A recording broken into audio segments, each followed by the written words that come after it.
I know you're probably glad to be home talking with constituents, but would you be prepared to return here to Washington to vote on a border deal if one emerges from the Senate? Have to be prepared to return for supplemental funding, particularly for Ukraine, Taiwan. Israel is obviously very top of mind. And you said border, and it's really interesting that we're also tying border funding to broader international funding. We do have a problem at our border, right, Joe? I mean, we know that. So I'm going to see what passes the Senate. I have a lot of faith in Chuck Schumer, and I also very much trust this White House, and we're going to take our cues from them. But then again, it's Speaker Johnson's house, so he's the one with the authority to call us back. Are you expecting that at all, to be called back? I am certainly not hesitant to go back if we need to. And we've been in this boat before in Congress. So right now I'm doing regular order. I'm seeing constituents, getting involved with the Meals on Wheels program, the volunteering that goes on at this time of year, which is always some of my favorite things. But Detroit to DC, it's not a far jump, and I'm always ready to do my job for the American people and for this country. And look, when compromise and good deals come together, which is something that we'll evaluate, and we need the time to do it, what we don't want to see happen is a deal get struck and then we just get forced and rushed back for a vote before we've had time for our committee leadership, or on the minority side, it'd be our ranking members, to review the legislation, to give us their counsel, for us to talk as a Democratic caucus, talk with the administration. So in some ways, yes, there's a need to do this supplemental funding. There's a need to support the border. There's a need to certainly support our Democratic allies abroad and stand up for democracy and push back on Putin and make sure that Israel can get through this brutal war on terror, and also stand up for Taiwan and their democracy as China is becoming more aggressive. And so, look, I think time is ticking, certainly. I know when I'm supposed to be back in Washington for votes in January, but if there's a reason to bring us back and my leadership asks me to do it, I'm prepared to do it. Well, while we're talking about this, and I appreciate your answering that, Congresswoman, it brings us to what's been a very controversial couple of weeks here all over the country when it comes to the way people are viewing U.S. support for Israel's war with Hamas. You represent a state that has a large Jewish community, that has a large Arab American and Muslim American community, all of whom are calling your office to weigh in on this. And it's been a very emotional time for a lot of people who find themselves feeling very uncomfortable with what's going on there. And I wonder how you rationalize that and balance the support for Israel, a close ally, but also the need for restraint and the protection of civilian lives. Has Israel gone too far? What do you tell constituents?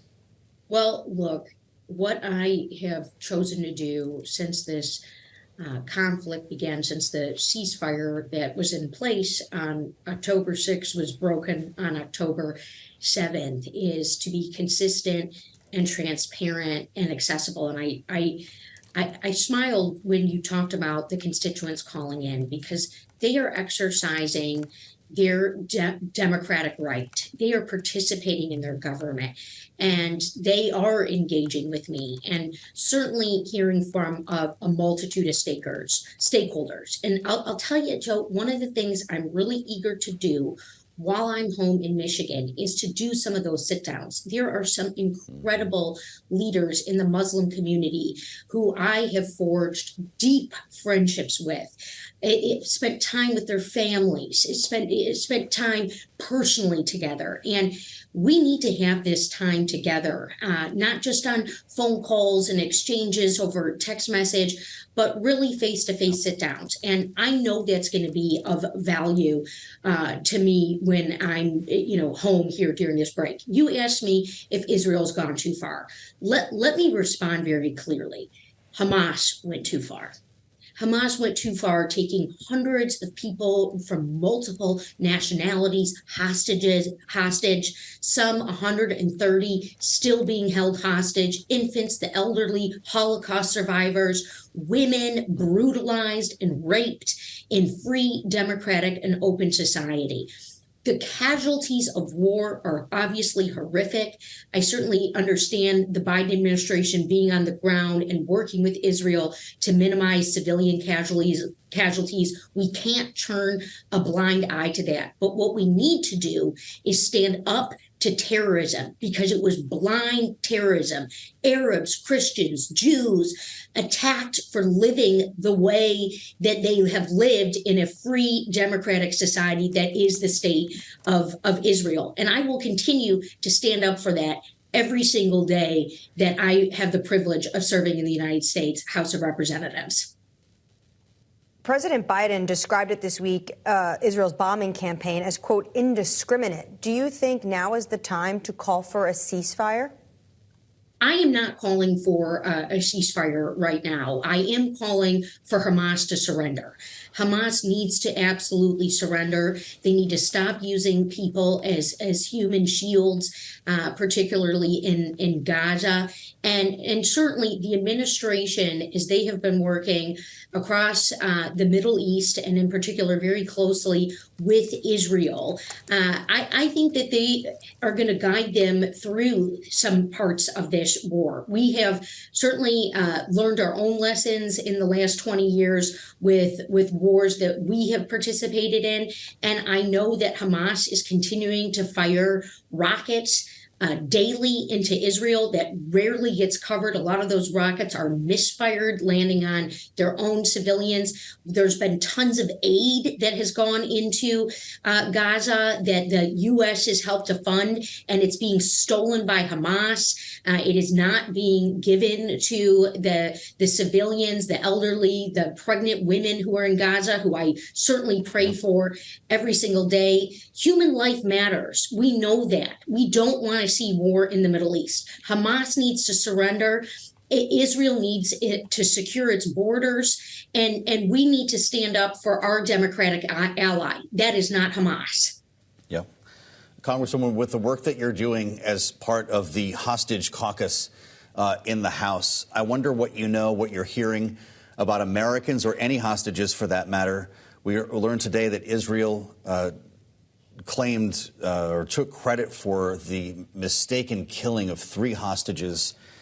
How many are there? Do we know where they are? It's also not lost on us that you represent the district that Paul Whelan's family comes from. This is becoming a global issue, but specific to Israel. What can you tell us? And that's the purpose of our task force, is to make the American people aware of the increasing number of hostages that are meant to sink fear and terror into us all.